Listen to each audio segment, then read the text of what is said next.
चालू फायंडलवर पाय ठेवू ना. त्या बाग तिथून वळ नाही असं ढाळ आहे ना, त्यामुळं फायंडलवर. हां आता येतं का?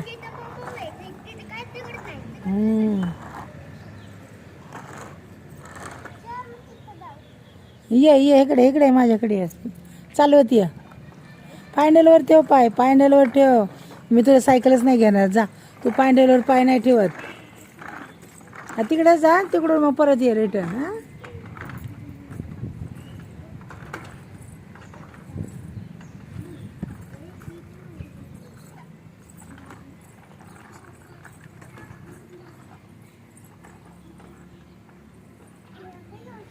वळव इकडे, वळवून ये. दीदी इकडे वळव, इकडे वळव. पडचे तसा. हा काय झालं?